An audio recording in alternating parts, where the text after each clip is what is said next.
저희는 지난주부터 이 연합이라는 주제를 좀 살펴보기 위해서 에베소서 말씀을 보고 있습니다. 근데 이 연합이라는 주제를 살펴보기 위해 에베소서를 선택한 것은 정말 더할 나위 없이 좋은 선택인 게, 이 에베소 교인들에게 에베소서라는 서신을 쓰는 사도 바울조차 그의 서신에서 연합이라는 주제를 굉장히 강조하고 있기 때문입니다.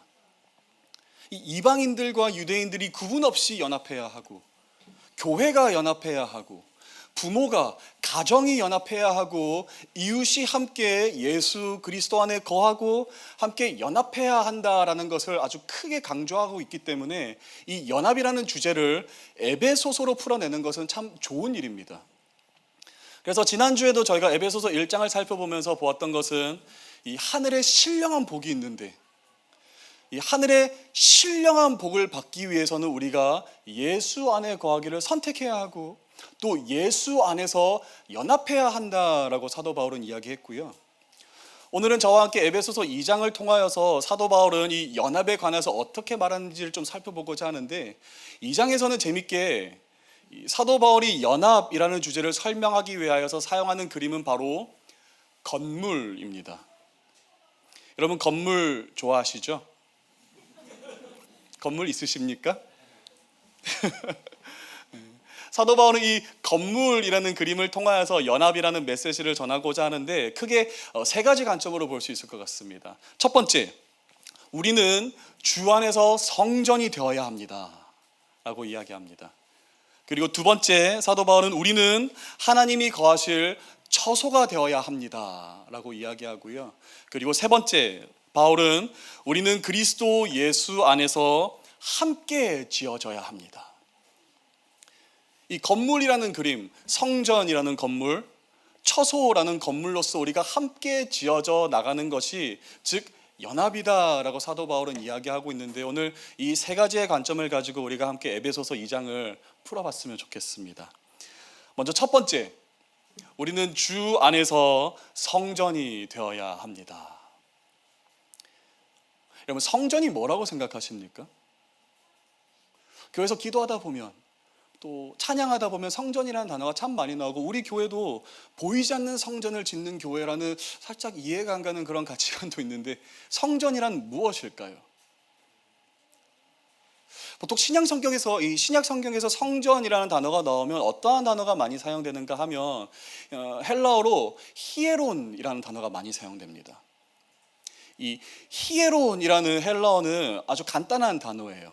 성전 건물, 시설, 부속 시설이라는 의미가 있기 때문에 이 신약 성경의 저자들이 성전이라는 단어를 쓰고 싶을 때 가장 애용했던 단어 중에 하나가 바로 헬라어로 히에론이라는 단어였습니다. 근데 에베소서 2장 가운데 사도 바울이 다시 한번 성전이라는 것을 언급하는데, 이 재밌는 것은 사도 바울은 여기서 히에론이라는 단어를 쓰지 않고 나온이라는 단어를 쓴다라는 거예요. 이 히에론이라는 단어도 그렇고 나온이라는 단어 둘 다 성전이라는 의미가 있긴 한데 그 뉘앙스가 좀 다릅니다. 히에론은 아까 드렸던 것처럼 성전 건물 또는 시설적인 개념이 강할 때, 이 나온이라는 단어는 어떤 뉘앙스가 있는가 하면 구약시대 때 하나님께서 거주하시고 임재하시던 지성소, 이 지성소의 뉘앙스가 상당히 강합니다. 지성소가 어떤 곳이었습니까? 지성소는 아무나 함부로 들어갈 수 있는 곳이 아니었어요. 세상에 유명한 사람, 힘 있는 사람이라고 하여서 들어갈 수 있는 곳이 아니라 오직 대제사장만이 세상과 철저히 구분되어서, 세상과 철저히 분리되어서 정결함을 입고 거룩함을 입어야만 정해진 날에 들어갈 수 있는 곳이 바로 지성소였다라는 거예요. 그렇기 때문에 사도 바울이 오늘 에베소서 2장 가운데 에베소 교인들에게 너희는 주 안에서 성전이 되어야 해 라고 이야기할 때 그가 하고자 했던 메시지는 무엇이었던가? 너희는 연합할 때 건물처럼 올곧이 세워져야 돼. 2층, 3층, 4층, 6층, 100층이 올라가도 흔들리지 않을 정도로 강건하게 연합해서 똘똘 뭉쳐야 되라는 그런 메시지를 전달하고 있는 게 아니라 너희는 나온이 되어야 해. 거룩한 성전이 되어야 해. 하나님이 거주하시는 그 거룩함을 회복할 수 있어야 하고 그 거룩함 속에서 연합할 수 있어야 해라고 사도 바울은 가르치고 있다는 것입니다. 여러분, 성경에서 말씀하고 있는 이 거룩함이라는 것은 기도 열심히 한다고 해서 얻어지는 것이 아닙니다. 거룩함은 내가 30일, 40일 금식하면서 열심히 기도했다고 해서 나는 거룩해졌다라고 절대 할 수 없는 것이 성경에서 바라보는 거룩입니다. 오히려 성경에서 말씀하고 있는 거룩은 세상과 구분됨을 의미하고 있어요. 우리 교회의 언어로 설명하자면 세상의 식과 법에 순응하는 사람이 아니라, 세상의 흐름대로 살아가는 사람이 아니라 반대로 다시 거슬러 올라간다 할지라도 하나님의 식과 법을 고집하는 사람, 하나님의 식과 법에 순종하는 사람, 성경은 바로 그 사람을 일컬어 거룩한 사람, 거룩한 성전이라고 이야기하고 있는 거예요. 그래서 우리는 그리스도인들로서 연합을 도모하며 하나님의 거룩한 성전이 되고 싶잖아요. 세상은 은과 금이 소중하지, 경제적인 성장이 중요하지라고 이야기할 때 우리는 아니다 라고 반대할 수 있어야 됩니다. 은과 금은 내게 없을지라도 거룩함의 능력으로 말미암아 예수 그리스도의 이름이 주시는 그 능력으로 말미암아 나는 사는 사람이다 라고 고백할 수 있어야 하는 것이 우리는 거룩한 사람, 세상의 흐름대로 사는 사람이 아닌 구분된 사람이기 때문에 그렇습니다. 세상이 자녀들을 바라보면서 자녀들의 학업적 성공 중요하지, 사회적 성공 중요하지, 경제적 성공 중요하지라고 이야기할 때 우리 그리스도인들은 아니다. 우리들은 자녀들의 성공보다 성화가 더 중요하다라고 외칠 수 있어야 하는 것은 우리는 세상의 흐름대로 살아가는 사람들이 아닌 하나님의 식과 법을 고집하는 거룩한 백성으로서 연합해야 하는 공동체이기 때문에 그렇다라는 것입니다.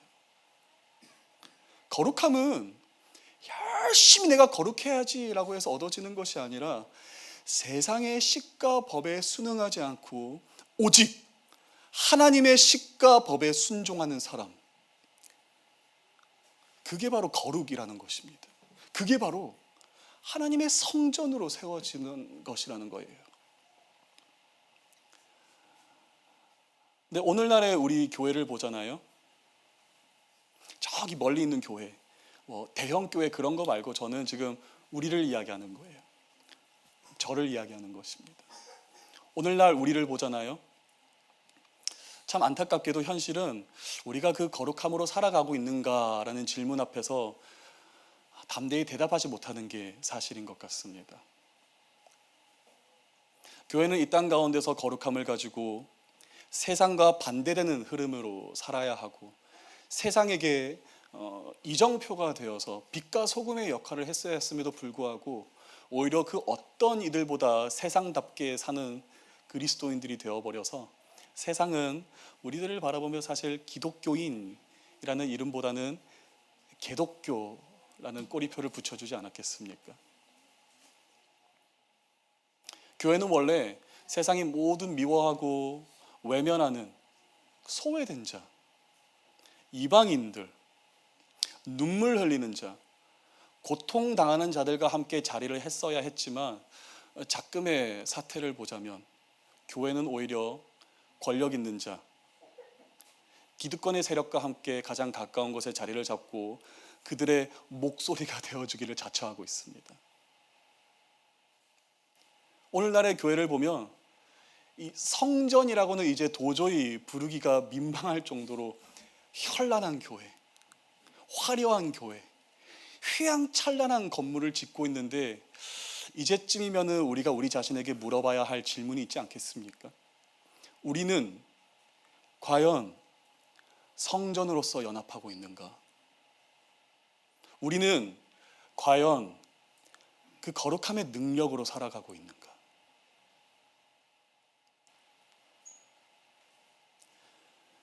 이 역사 속에 12세기 정도의 하나님을 정말 사랑하고 하나님을 더욱더 알아가기 원했던 신학자 토마스 아퀴나스라는 사람이 있었습니다.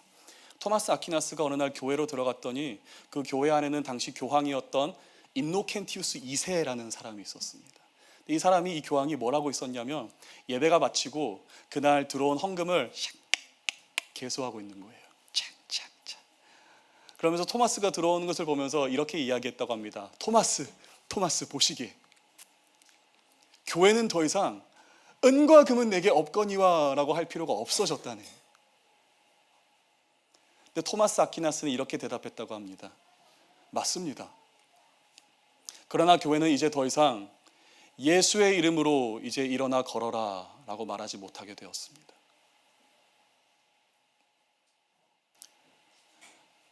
여러분, 우리의 삶이 혹시 안정되어 있습니까? 자녀들이 학업 가운데 잘 자라는 것 같고, 세상이 요구하는 그 스텝 바이 스텝 착착착착 맞추면서 안정적으로 잘 살고 있어. 내 삶 괜찮아. 세상의 흐름대로 잘 살고 계십니까? 그런데 너무 그 세상의 식과 법에 순응한 나머지 혹시 우리 삶 가운데, 우리 가정 가운데 그 거룩함의 능력을 잃어버리고 있지 않았습니까? 세상과 구분되어서 하나님의 식과 법을 고집하는 그 야성을 잃어버리고 살고 있지는 않았습니까? 오늘 하나님께서는 우리가 거룩함을 회복하기를 원하십니다. 우리의 연합은 그저 세상에게 우리의 세를 과시하기 위해서 연합하는 것이 아니라, 우리의 연합은 반드시 거룩함 속에서 이루어져야 합니다. 그래서 내가 거룩하니 너희도 거룩하라 라는 하나님의 말씀이 오늘 우리 모두를 향한 하나님의 도전이 될 수 있기를 주님의 이름으로 축복합니다. 하나님의 성전이 되십시오. 두 번째, 우리는 하나님이 거하실 처소가 되어야 합니다.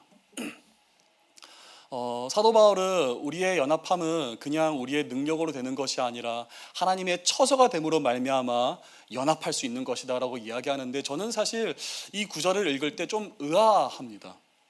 왜냐하면 이 직전에 사도 바울이 사용했던 워딩은 성전이거든요. 근데 잘 생각해보면 이 성전이라는 워딩과 처소라는 워딩은 둘 비슷한 워딩입니다. 그렇지 않습니까? 성전도 그렇고 처소도 그렇고 하나님이 거하시는 장소, 하나님이 거하시는 곳이라는 의미가 있기 때문에 굳이 사도 바울이 이 비슷한 언어를 반복해서 쓸 필요가 있나, 저는 좀 의아스럽기도 합니다.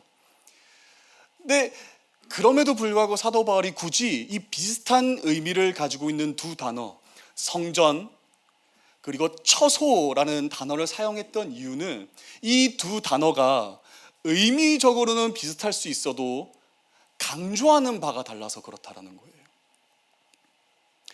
여러분, 성전은 무엇을 강조할까요? 성전은 무엇을 강조할까요? 거룩함을 강조합니다. 세상과 철저히 분리됨을 강조하고요, 우리가 세상처럼 살아가지 않고 하나님의 식과 법을 고집하면서 예수님을 닮아 살아가겠다라는 부분이 강조되고 있는데, 처소는 반면에 무엇이 강조되고 있는가 하면, 처소는 이 원어를 살펴봤을 때 그 어근의 뿌리가 어디에서 파생되고 있냐면 오이코스라는 헬라어에서 파송되거든요. 근데 이 오이코스는 굉장히 간단한 단어입니다. 집, 거처, 처소, 일반적인 가정집을 의미하는 단어이기 때문에 아마 사도 바울은 오늘 에베소서 2장을 기록할 때 성전이라는 단어를 썼을 때 그가 상상했던 것은 구약시대 때 하나님께서 임재하시는 지성소를 연상했을 것입니다. 그런데 쭉 내려가다가 처소라는 단어를 썼을 때 그가 상상했던 것은 아마 동일하게 구약시대 때 광야에서 이스라엘 백성들이 지었던 성막을 연상하지 않았을까 싶습니다. 왜냐하면 그 광야 가운데서 이스라엘 백성들이 지었던 그 성막을 바라보면서 하나님이 뭐라고 하셨냐면, 앞으로 내가 이곳에 거하겠다라고 약속하셨기 때문이에요. 그 광야에서 지은 이스라엘의 그 성막을 바라보며 하나님께서 앞으로 내가 이곳을 내 처소로 삼겠다라고 말씀하셨다라는 것입니다. 출애굽기 25장 8절 말씀. 내가 그들 중에 거할 성소를 그들이 나를 위하여 짓되. 이스라엘 백성들이 광야 땅 가운데서 지었던 그 성막은 하나님이 거하시는 처소가 되었는데, 한번 곰곰이 생각해 볼 필요가 있을 것 같아요. 하나님은 왜 굳이, 왜 그 전능자께서 뭐가 아쉬운 게 있다고 광야에서 이스라엘 백성들의 전문적이지도 않는 그 손을 사용해서 손수 지었던 성막을 그의 집으로 삼으셨을까요? 하나님은 빈티지를 좋아하십니까? 뭔가 나는 완성되지 않는 거 사랑해, 대충대충 지은 거 마음에 들어, 그런 성격의 하나님이셨을까요?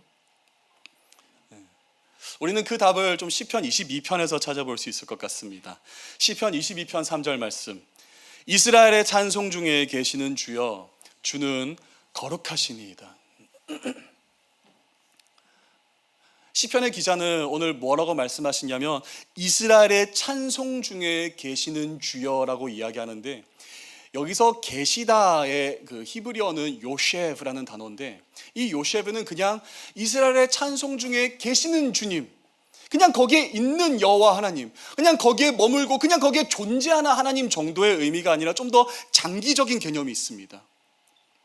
오늘 시편의 기자가 이스라엘의 찬송 중에 계시는 요셰브 하신 우리 주 여호와 하나님이라고 할 때, 시편의 기자가 이야기하는 것은 이스라엘의 찬송 중에 앉으신 주님, 거기에 좌정하신 주님, 그냥 서 계시는 게 아니라 거기에 자기의 자리를 만드신 하나님, 오랫동안 머물겠다고 그의 처소를 삼으신 하나님이라고 이야기하고 있다는 것입니다. 다시 말해, 하나님은 빈티지를 좋아하시기 때문에 그 광야에서 지어진 성막에 내 처소를 삼으시겠다고 약속을 던져주셨던 것이 아니라, 외형과는, 외관과는 전혀 상관없이 이스라엘 백성들이 하나님께 올려드리는 그 진심 어린 찬양이 하나님을 향한 그들의 고백이 하나님의 마음을 너무 설레게 하는 거예요. 너무 충족하게 만들고 기쁘게 만드는 것입니다. 내가 이 찬양이 울려 퍼지는 이곳을 나의 집으로 삼으시겠다라고 할 정도로. 여러분, 그렇기 때문에 오늘날 우리가 이 자리에 한 마음으로, 한 뜻으로, 한 하나님을 바라보면서 찬양한다는 것은 어쩌면 여러분이 생각하시는 것 그 이상의 의미가 담겨 있습니다. 오늘 우리가 여기서 찬양을 올려드린다는 것은 그저 하늘에 계신 하나님께 우리의 사랑의 고백을 올려드리자 그 정도의 수준이 아니겠죠. 하늘 보좌 위에 계신 하나님을 향하여서 우리의 영광을 올려드리자 그 정도의 수준이 아니겠죠. 여러분, 상상이 가십니까? 오늘 우리가 신령과 진정으로 찬양을 드리기 시작할 때 전능자께서, 지존자께서 이곳에 그의 자리를 만드신다라는 거예요.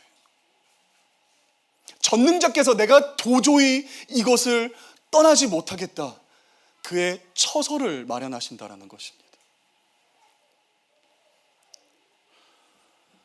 올 초에 저희 교회에서 그 신년 저녁 기도 집회를 했었는데요. 저녁 집회를 했었는데 목요일쯤 되고 금요일쯤 되니까 오늘 정도는 아니지만 제가 뒤에서 가만히 살펴보니까 부모님들과 함께 아이들이 많이 왔었어요.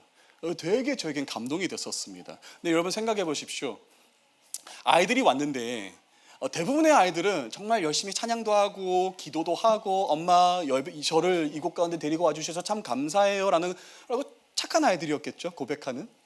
근데 몇몇의 아이들은 웃음기가 없었습니다, 얼굴에. 들어올 때부터 왜 나를 이렇게 손 잡냐고, 아는 척하지 말라고 하면서 들어와서 시종일관 찬양 중에 입을 떼지 않습니다. 설교 중에도 이렇게 있다가 기도 시작하면 바로 자는 그런 아이들이 있었습니다. 근데 제가 뒤에서 그 모습을 바라보는데 되게 감동이 되는 거예요. 왜 감동이 되던가 하면 저 어릴 적이 자꾸 생각이 나더라고요. 저도 저희 어머니가 금요 철야 예배에 항상 데려가셨습니다. 제 뜻은 아니었습니다. 그냥 넌 가야 돼 하고 손목 잡고 데려가셨습니다. 그러면 저는 예배를 드렸을까요? 안 드렸을까요? 절대 안 드리죠. 제가 정신이 나갔습니까? 예배 드리나? 철야 예배니까 밖에 친구들과 모여가지고 밤새도록 경찰과 도둑하면서 노는 거예요. 근데 11시가 돼도 12시가 돼도 이놈의 예배는 그치질 않아. 그래서 제가 거의 지쳐서 힘이 없어서 예배당으로 들어가면 어머니는 기도하고 계시거든요. 그러면 어머니는 도대체 뭘 위해서 이렇게 기도하시나 싶어서 옆에 앉아서 골똘히 엄마 얼굴 쳐다보다가 저도 뭐 기도해보는 척이라도 하다가 결국에는 잠들어서 그냥 정신을 잃어버리는 경우가 뭐 참 많았죠. 거의 전부였죠. 근데 제가 지금 목사잖아요. 저는 예배를 업으로 삼고 있는 사람입니다. 업이 아니더라도 전 예배가 너무 즐거워요. 그런데 누군가가 오늘날 저에게 찾아와서 조 목사, 예배가 뭐냐라고 묻잖아요. 뭐 여러 가지 신학적 주제가 다 지나가겠죠. 예배란 막 할 텐데 본능적으로 가장 먼저 제 안에 떠오르는 그림은 어떤 그림일까요? 어릴 때 이렇게 하고 엄마 따라갔던 금요 철야 예배. 예배는 안 드렸지만 그냥 그 옆에서 앉아 있었던 그 기억이 가장 먼저 나는 것 같아요. 여러분, 오늘 우리가 부모로서 왜 온 마음과 뜻과 힘을 다하여서 찬양해야 하는지 아십니까? 왜 우리가 영이신 하나님께 영과 진리로 찬양하고 예배해야 하는지 아십니까? 물론 우리가 찬양하기 시작하면 하나님이 임재하십니다. 하나님 그것 가운데 자신의 처소로 만드셔서 내가 영원히 너희와 함께 하겠다라고 약속하실 거예요. 근데 그것만이 아니라는 거예요. 오늘 여러분이 찬양하실 때 자녀들이 보잖아요. 그럼 그 행위가 어떤 행위냐면 우리는 우리 세대 가운데서만 하나님의 처소를 준비하는 것이 아니라 다음 세대 가운데에서도 하나님의 처소가 만들어질 수 있도록 준비하는 행위가 된다라는 거예요. 이 아이들이 지금은 8살, 9살 아무것도 모르는 청소년들이잖아요. 근데 분명 얘네들도 졸업하고 대학교를 가고 대학교 졸업해서 사회를 가면은 인생의 어려움이 찾아옵니다. 믿으셔도 좋습니다. 반드시 찾아와요. 근데 그때 그 아이들이 가장 먼저 생각났으면 하는 게 무엇입니까?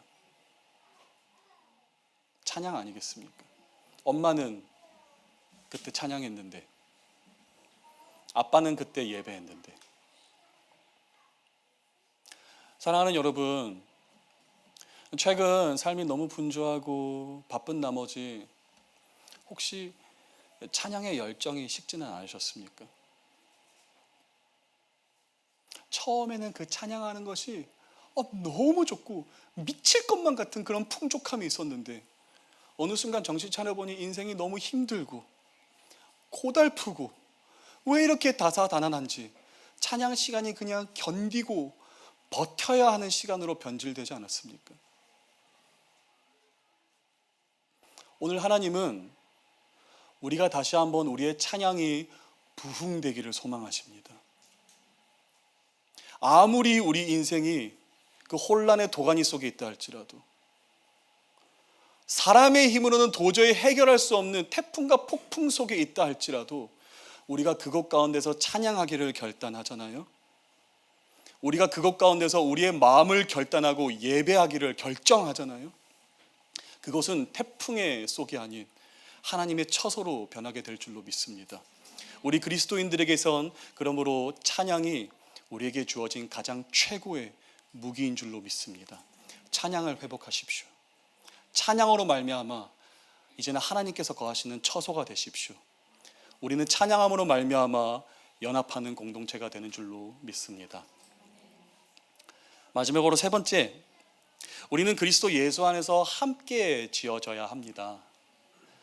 사도 바울은 이 친밀한 사귐이 있는 공동체가 되기 위해서는, 연합하는 공동체가 되기 위해서는 함께 지어져야 한다, 함께 세워져야 한다라고 이야기하는데, 그렇다고 해서 함께 지어져 가고 세워져 가는 그런 공동체는 그냥 막무가내로 포용해주고 안아주고 서로가 듣기 원하는 달콤한 말들로만 가득 채워서 위로해주는 그런 공동체라고 절대 착각해서는 안 됩니다. 왜냐하면 오늘 사도 바울은 우리의 연합을 위하여서 함께 지어져 갈 때 아주 중요한 전제 조건을 하나 달고 있는데, 그것은 바로 그리스도 예수 안에서 함께 지어져야 한다는 거예요. 달콤한 위로 속에서 함께 지어져야 한다가 아니라 그리스도 예수 안에서 함께 지어져야 한다. 작년에 저는 저희 교회에서 말씀을 학교하면서 참 은혜가 있는 순간이 있었습니다. 사무엘상 23장을 보는데 그 내용은 다윗이 한 나라의 왕이었던 사울로부터 쫓김을 당하거든요. 목숨의 위협을 받는데 그가 도망을 치다가 결국에는 어디에 도달하게 되냐면 사무엘상 23장을 보니 십광야라고 불리우는 숲을 가운데 들어가서 거기에 숨습니다. 오돌오돌 떨면서 내일이라도 죽는 거 아닌가? 그 두려움 속에서 숨어버리는데 그때 마침 다윗에게 누가 찾아오는가 하면 그의 가장 친한 친구이자 절친이지만 동시에 그의 목숨을 위협하고 있는 한 나라의 왕 사울의 아들 요나단이 찾아옵니다. 여러분 한번 상상해 보셨으면 좋겠어요. 제가 다윗이고 여러분이 요나단이에요. 여러분의 아버지가 저를 죽이려고 합니다.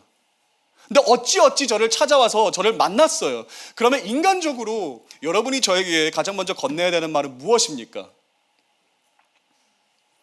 미안하다. 나도 어쩔 수가 없었다. 뭐 이런 거 아니겠습니까? 내가 아무리 힘써왔는데 우리 아버지 제정신이 아니다. 어쩔 수가 없다. 아무도 못 말린다. 그러니까 그냥 네가 참고 견뎌야 한다. 뭐 사실 그런 식의 이야기를 하는 것이 인간적이고 상식적이겠죠. 근데 요나단이 굳이 그 숲을 속에서 숨어 은둔 속에 있던 다윗에게 찾아와서 하는 말이 그런 말이 아니더라는 거예요. 함께 말씀을 봤으면 좋겠습니다. 사무엘상 23장 15절에서 16절까지의 말씀 제가 한번 읽어보겠습니다. 다윗이 사울이 자기의 생명을 빼앗으려고 나온 것을 보았으므로 그가 십광야 수풀에 있었더니 사울의 아들 요나단이 일어나 수풀에 들어가서 다윗에게 이르러 그에게 하나님을 힘있게 의지하게 하였는데, 요나단이 굳이 다윗이 숨어있던 그 자리 가운데 나아가서 다윗에게 건넸던 말은 다윗 미안하다. 네가 좀 이해해줘라. 너 나중에 이스라엘 왕이 될 사람이잖아. 우리 아버지 그릇이 안 된다. 내가 말려봤는데 어쩔 수 없더라. 그런 방향의 이야기를 한 것이 아니라 요나단은 굳이 숨어있는 자기가 사랑했던 그 친구 다윗에게 찾아가서 건넸던 말이 다윗, 이때야말로 우리가 힘있게 하나님을 의지할 때다. 이때야말로 우리가 힘있게 여호와 하나님만을 바라볼 때다. 포기하지 말자. 하나님 신뢰하자. 하나님 의지하자. 그분은 전능자이시다 라고 하나님의 말씀으로 다윗을 위로하기 시작했더라는 것입니다. 여러분, 우리는 지금까지 좋은 공동체라 그냥 따뜻하고 초콜릿 케이크 먹으면서 서로가 듣기 원하는 따뜻한 격려와 위로를 잘해주면 그게 좋은 공동체가 된다라고 생각했습니다. 근데 그게 아니더라는 거예요.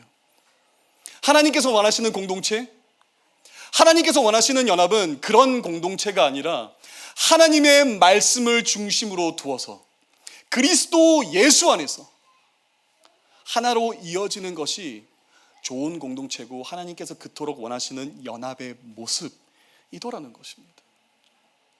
하나님의 말씀이 우리 안에 있습니까? 몇 달 전에 제가 우리 교회 한 성도님을 만났는데 이 성도님이 정말 어려운 때를 지나고 계시는 거예요. 이 관계 속에서 어려움이 있었고 경제적으로 그분이 하시던 이 업 속에서도 여러 가지 어려움이 있어서 저에게 와가지고 제가 참 힘듭니다. 어렵습니다, 목사님. 사는 게 왜 이렇게 힘든지 모르겠습니다. 숨이 턱턱 막힙니다 라고 하면서 막 이야기를 하시는데 그분과 교제하는 내내 제 마음 가운데는 이분을 어떻게 해서라도 내가 좀 위로해주고 싶다라는 욕심이 있는 거예요. 어떻게 해서라도 좀 나를 만났으니 한결 가벼운 마음으로 돌아갔으면 좋겠다라는 마음이 제 안에 가득했는데 그런 마음과는 달리 제 머릿속에서는 계속해서 맴도는 게 있었는데 한 찬송가 가사가 있었습니다.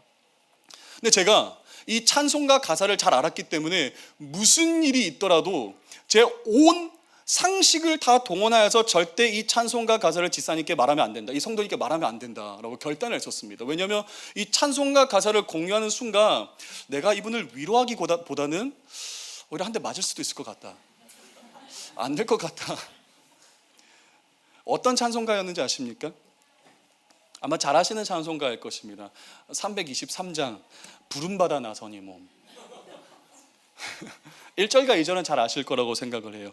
부름받아 나서니 몸 어디든지 가오리다. 괴로우나 즐거우나 주만 따라 가오리니 2절, 아골골짝 빈들에도 복음 들고 가오리다. 소돔 같은 거리에도 사랑 안고 찾아가서 종의 몸에 지닌 것도 아낌없이 드리리다. 신학생들이 제일 싫어하는 찬양 넘버원. 목사 안수 받을 때 이 찬송가 불렀습니다. 저만 부른 게 아니고 다 같이 부르라고 해서 불렀습니다. 근데 1, 2절은 유명해서 잘 아실 텐데 3절은 아마 좀 생소하실 것 같아요. 근데 그날 그 성도님과 교제하는데 3절이 계속해서 제 머릿속에 맴도는데 3절의 가사를 제가 한번 좀 적어왔습니다. 존귀 영광 모든 권세 주님 홀로 받으소서. 멸시천대 십자가는 제가 지고 가오리다.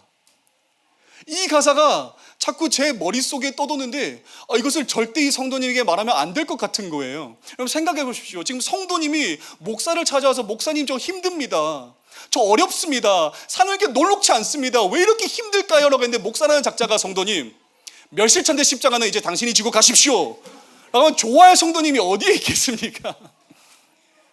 참으려고 했는데 계속해서 제 안에 불타는 마음이 마치 하나님께서 너 이거 나눠라, 너 이거 이야기해야 된다라는 그 마음을 주시길래 뭐 그럴 수 있겠습니까?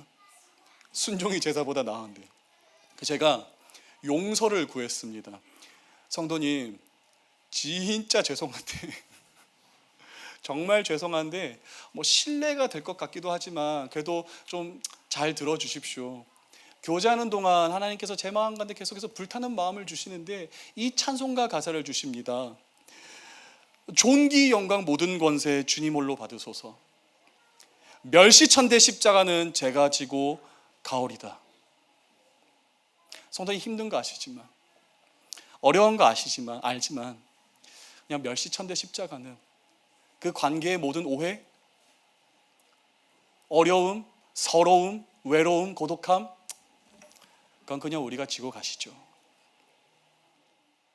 근데 이분이 갑자기 눈물을 흘리기 시작하시는 거예요. 그러면서 하시는 말씀이 목사님 제가 지금까지 내가 힘들다라는 말을 여러 사람에게 하고 다녔는데 그 모든 사람이 자기에게 따뜻한 위로와 따뜻한 격려를 나눠줬는데 네 십자가는 네가 지고 가라라는 말은 목사님이 처음이라고. 속상하긴 하다고. 그런데 그게 맞는 말 같다며 오히려 그 한마디가 자기에게는 가장 큰 위로가 되는 것 같습니다 라고 하더라고요. 여러분 우리가 사랑하는 사람에게 우리 이웃에게 위로하기 시작할 때 우리의 위로가 어디에 근거하고 있는지를 한번 고민해 볼 필요가 있습니다. 그저 상대방의 이 기분을 전환시켜주고 꿀꿀한 마음을 없애주기 위하여서 위로하는 것인지 아니면 진심으로 우리가 거룩함으로 하나님의 성전이 되고 찬양으로 하나님이 임재하시는 초서가 되기 위하여서 그리스도 예수이신 하나님의 말씀으로 서로를 위로하는 것인지 고민해 볼 필요가 있습니다. 하나님은 우리가 세상의 흐름대로 살아 연합을 이루는 공동체가 되기를 원치 않으십니다. 하나님은 우리가 철저히 세상과 구분되어서 그 거룩함을 지켜 찬양함으로 함께 지어져 하나님 그 말씀 아래서 연합하기를 간절히 원하십니다. 그래서 이 비밀을 너무나도 잘 알았던 사도 바울은 에베소서 2장 20절 가운데 이렇게 말씀하며 마무리합니다. 그리스도 예수께서 친히 모퉁이 돌이 되셨느니라. 여러분 모퉁이 돌이 뭔지 아세요? 코너스톤이에요. 코너에 두는 돌, 모퉁이 돌입니다. 건축을 할 때 가장 먼저 놓는 벽돌은 모퉁이 돌입니다. 그리고 건축이 완성이 되면 구조상으로 볼 때 가장 중심이 되는 것은 그 모퉁이 돌입니다. 오늘 우리의 모퉁이 돌은 예수님이 되어야 하는 줄로 믿습니다. 예수님을 중심으로 두고 예수님을 우리의 시작으로 두고 우리가 은과 금은 내게 없거니와 그 거룩함을 지키며 살아간다라고 고백하기 시작할 때 우리는 하나님의 거룩한 성전이 될 수 있을 줄로 믿습니다. 아무리 우리의 상황과 환경이 어렵다 할지라도 우리가 찬양하기 시작할 때 우리가 머무는 그 자리가 바로 하나님께서 임재하시는 지성소가 되어질 줄로 믿으며, 가장 중요한 것은 하나님의 말씀으로 우리가 서로 함께 지어져 가기를 힘쓰기 시작할 때 우리 높은 뜻 푸른 교회가, 이 땅 가운데 모든 열방의 교회가 하나님의 성전이 되고 처소로서 연합하게 될 줄로 믿습니다.